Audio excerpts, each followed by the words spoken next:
After not seeing him for a month, John just thrust a divorce lawyer's business card at me without even asking, "Are you okay? Or how are you feeling divorcing a wife who doesn't work?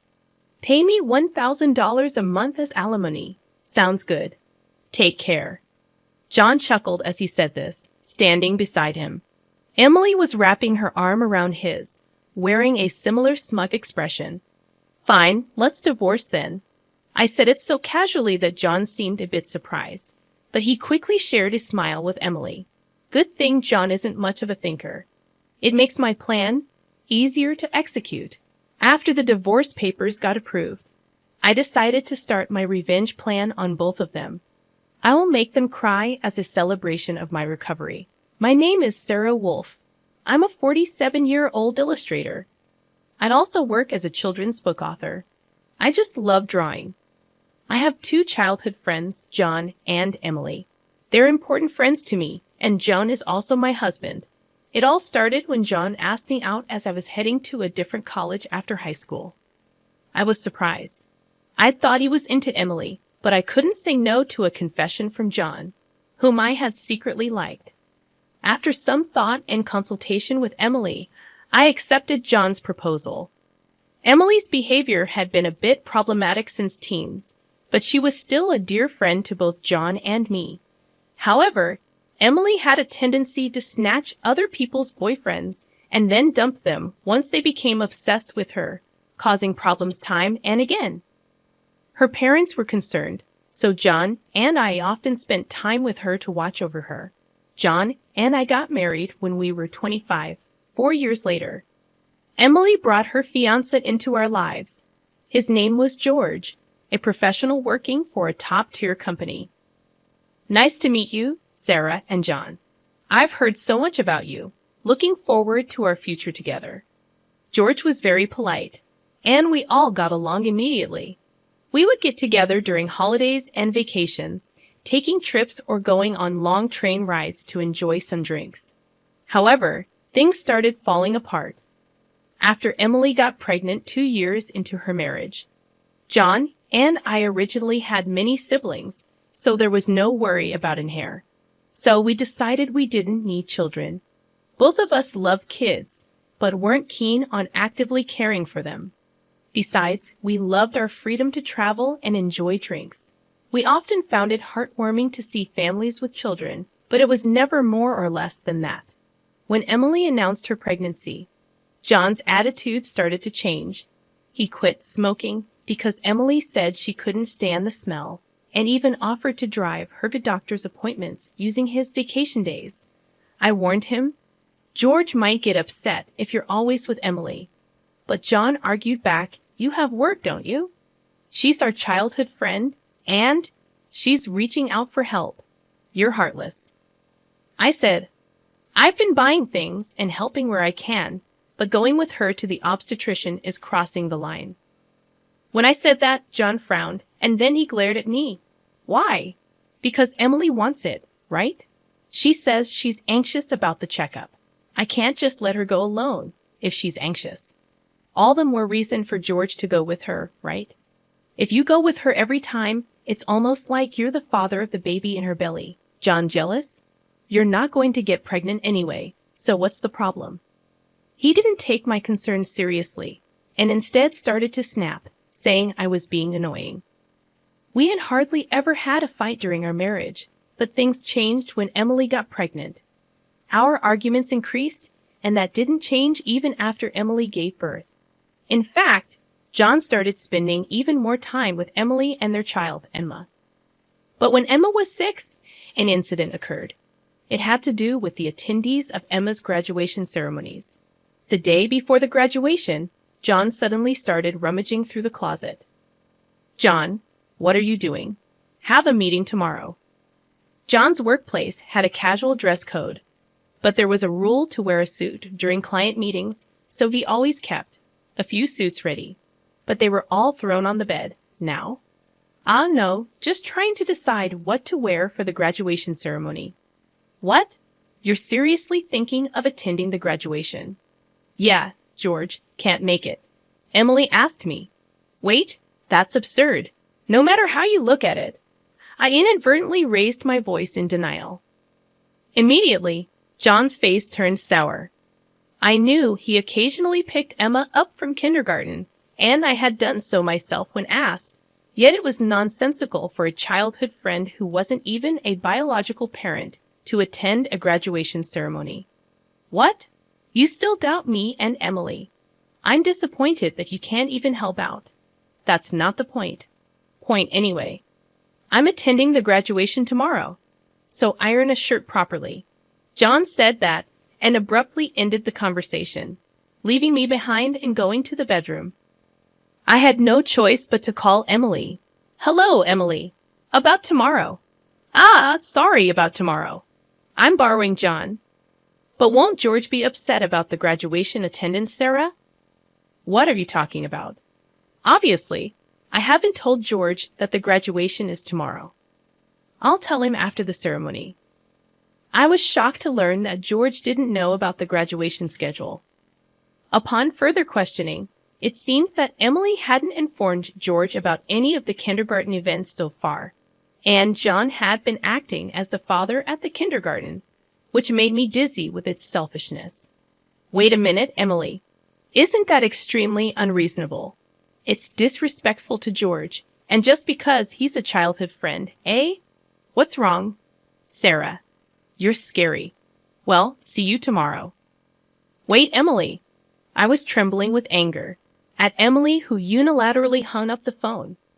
Still, in the end, I ironed a shirt, prepared a tie, and the next morning saw John off to Emma's graduation ceremony. Since then, Emily and John started going out more frequently, from once a month to once a week, and then to 3 times a week. Eventually, even George seemed to have some suspicions, and one day, while John and Emily were out, he visited our house alone. I'm sorry for visiting you late at night. There's something that's been bothering me. Is it about the 2 of them? Yes, I would like you to take a look at this. George showed me the GPS history he had installed in Emily's car. It showed that she had been staying at a hotel 3 times a week. All of those days, she was out with John, and just by looking at George's face, I understood what that meant. What do you want to do, George? I want to take revenge on those 2. Me too. I can't forgive them for betraying us after all this time. We started planning our revenge on them secretly. First, I started by increasing my income because I had been saving by doing housework and taking care of Emma. My income had drastically decreased. George switched to working from home. And when Emily and John would go out, he would bring Emma to my house, and we would take care of her together. Neither Emily nor John realized that we knew about their relationship, and we were able to gather solid evidence. Once we had collected enough evidence and were ready to take our revenge, we discovered a shocking truth about Emma. George and I struggled with the decision, but we both agreed that we didn't want to hurt young Emma, so we decided to wait until she was an adult to take our revenge. However, even though we decided to endure for 10 years, I was struck with a serious illness. I needed long-term hospitalization, and even at best, I wouldn't be discharged for at least 2 years. Although I could work from the hospital room, it was certain that I would have to reduce my workload. After informing George about the situation, I consulted John. However, John's reaction was no different from when we were making small talk. I'll visit you once in a while. I felt that John no longer had any affection for me, as he didn't even ask about my condition or the name of the disease. In reality, John only visited once a month or once every 2 months, and after Emma's 15th birthday, she started acting strangely. Although she used to visit me almost every day right after I was hospitalized, she became distant after her 15th birthday. However, neither George nor I could figure out why, and we were puzzled. Even when we asked Emma, she just said, "Don't worry about it." However, we ended up learning the reason from John, who rarely showed up. Hey, it's been a while. Yeah, it has. John, who had completely transformed into a flashy appearance, walked in without even knocking. After not seeing him for a month, John just thrust a divorce lawyer's business card at me without even asking. Are you okay? Or how are you feeling divorcing a wife who doesn't work? Pay me $1,000 a month as alimony. That's the deal. So take care, John said, grinning from ear to ear. Beside him, Emily wrapped her arms around John's with a similar expression on her face. Fine, let's divorce then, I casually agreed, which seemed to surprise John for a moment. But he quickly exchanged smiles with Emily. It was good that John wasn't the type to think too deeply. That's why my plan worked so well. After receiving a notification that the divorce was finalized from John, I decided to start my revenge plan against the two of them. I will make them cry as a celebration of my recovery. I promptly started to take action. First, I contacted George to transfer hospitals. Then I informed my lawyer that they would be mediating between the two parties from now on. George also began to act at the same time. He moved near my new hospital with Emma, and he started to visit me frequently. Emma still had a gloomy expression, but I was happy that she came to see me every day. Most of my belongings were already in the hospital room. So I told John to dispose of the rest. I didn't want to bring anything that the two of them might have touched into my new life. Once the hospital transfer and George and Emma's move settled down, I received a call from John. I had only left my seat for a few minutes, but my smartphone already showed 30 missed calls. I answered the phone, feeling exasperated. What? Hey, what the hell is going on? I could hear the voice of a troubled real estate agent behind John's panicked voice. I also heard Emily yelling, which made me feel sick. What do you mean? What's going on? It's obviously about the house. Why do we have to move out? John shouted at me as if it wasn't his fault at all. I replied to him coolly, obviously because that's my house. Huh. John seemed to have completely forgotten. But the truth was the house we lived in was a room I rented as a workspace. When I started to make a living as a freelancer, at that time, I didn't have enough income to maintain two houses, and John didn't have enough income to live alone. So he ended up moving into my place. Therefore, Jan had never paid the rent or utility bills for that room. Although I received some money from him for living expenses, it wasn't enough to maintain the place. Unfortunately, that room was already canceled. It was far from the hospital I transferred to, so I had processed the cancellation the day after submitting the divorce papers. I didn't inform him because the real estate agent who knew the situation said they would contact him. George and Emma suddenly disappeared, and our house was sold. What are we going to do about our new house? I don't know. Maybe stay in a business hotel for now. As I turned on the speaker and started working, John yelled in frustration, "Don't screw with me." However, he seemed to remember something and started speaking in a more soothing tone. Well, whatever. When will you transfer the money? We're running low on cash. What are you talking about? Huh? Don't mess around. I told you to pay $1,000, didn't I? Oh, I don't recall agreeing to that. My nonchalant response was met with incoherent screaming from John on the other end of the phone. Apparently, he thought he could get money from me and had been squandering it. Even if he had $1,000 left, how did he plan to get by for the rest of the month? Hey, don't just stay silent. Say something. There's really nothing to talk about. My retort left John momentarily dumbfounded, but he soon started yelling again, growing increasingly annoyed. I addressed John in as cheerful a tone as I could muster.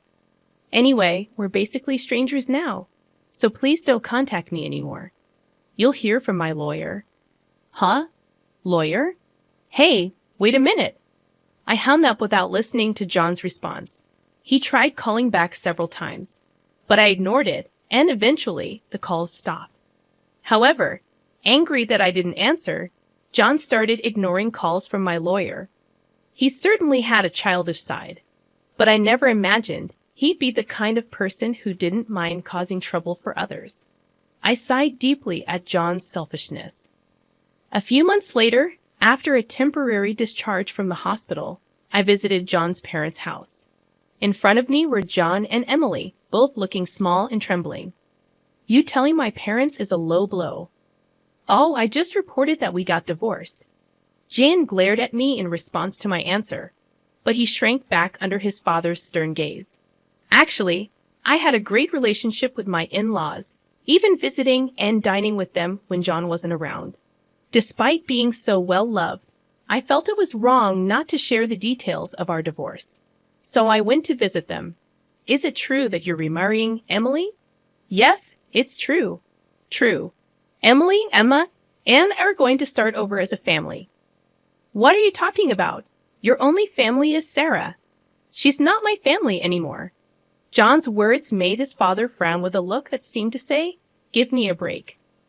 John shook his head a few times, then handed me a piece of paper.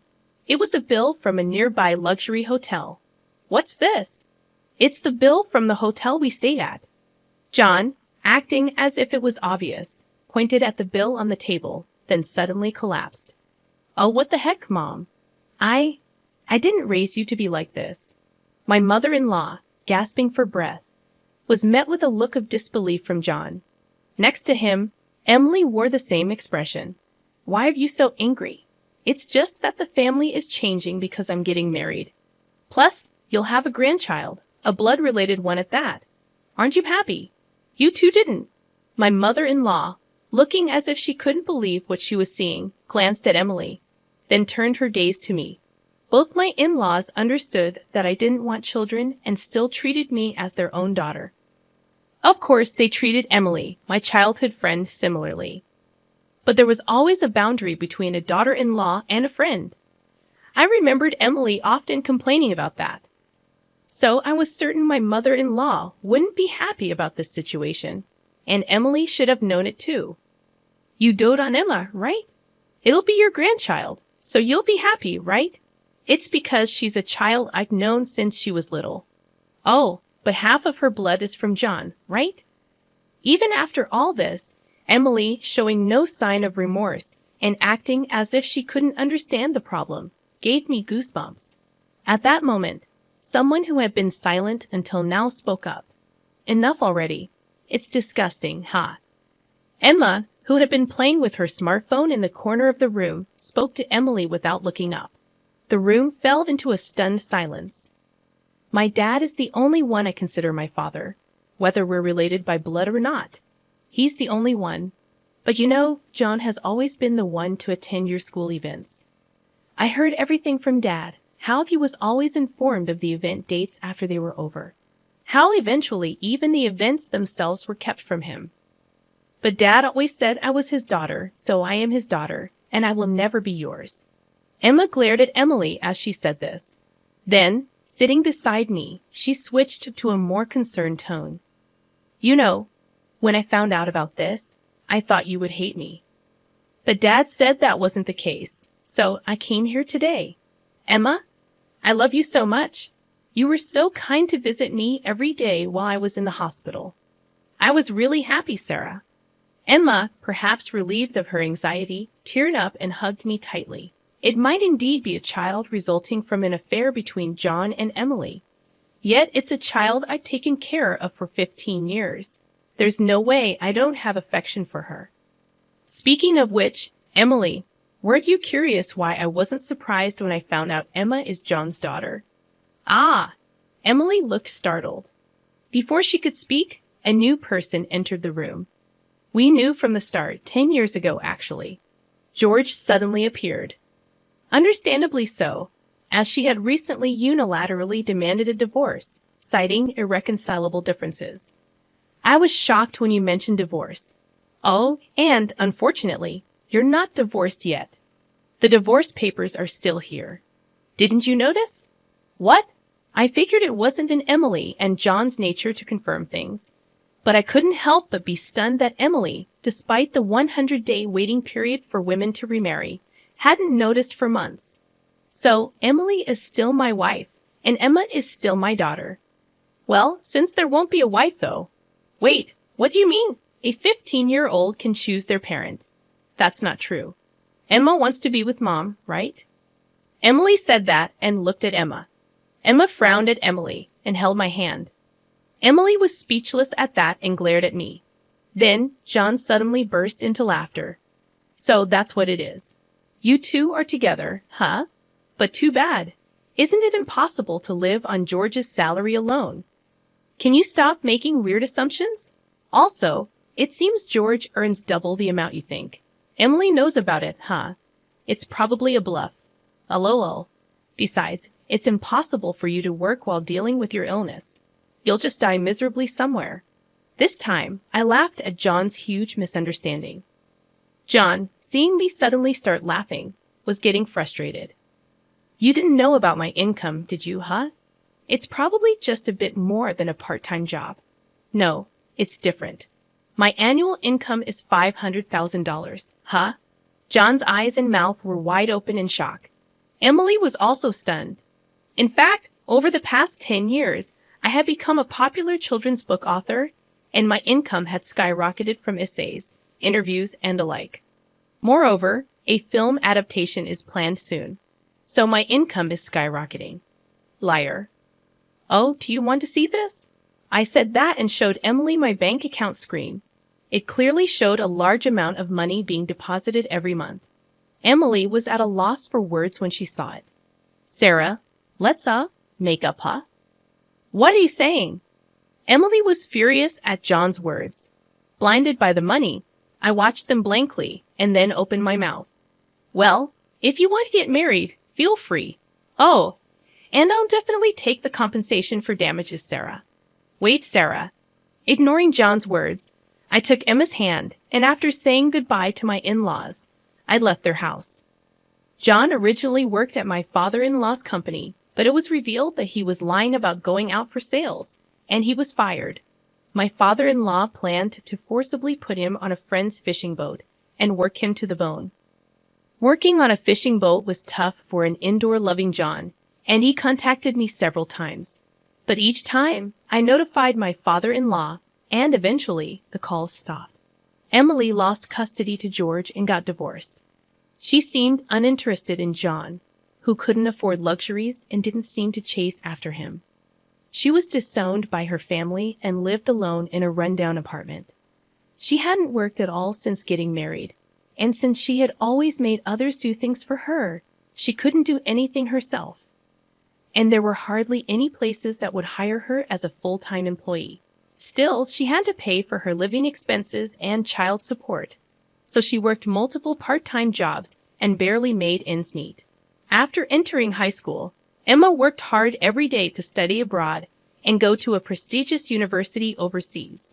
Being originally diligent, her dream is to translate my picture books and deliver them to children all over the world, which makes me happy. As for me, my picture books are selling well, and I am receiving more and more offers for anime adaptations and merchandise. My illness is also progressing well, and although I am still hospitalized, my doctor recently told me that I might be able to leave the hospital next year. And one more thing. George and Emma come to visit me every day. Actually, George recently confessed to me with remarriage in mind. I haven't given my answer yet, but I can't help but have feelings for him. He said he wants to live together when I leave the hospital. While thinking about what to answer, I work on my picture books every day, hoping for a happy future for us. I weave stories again today.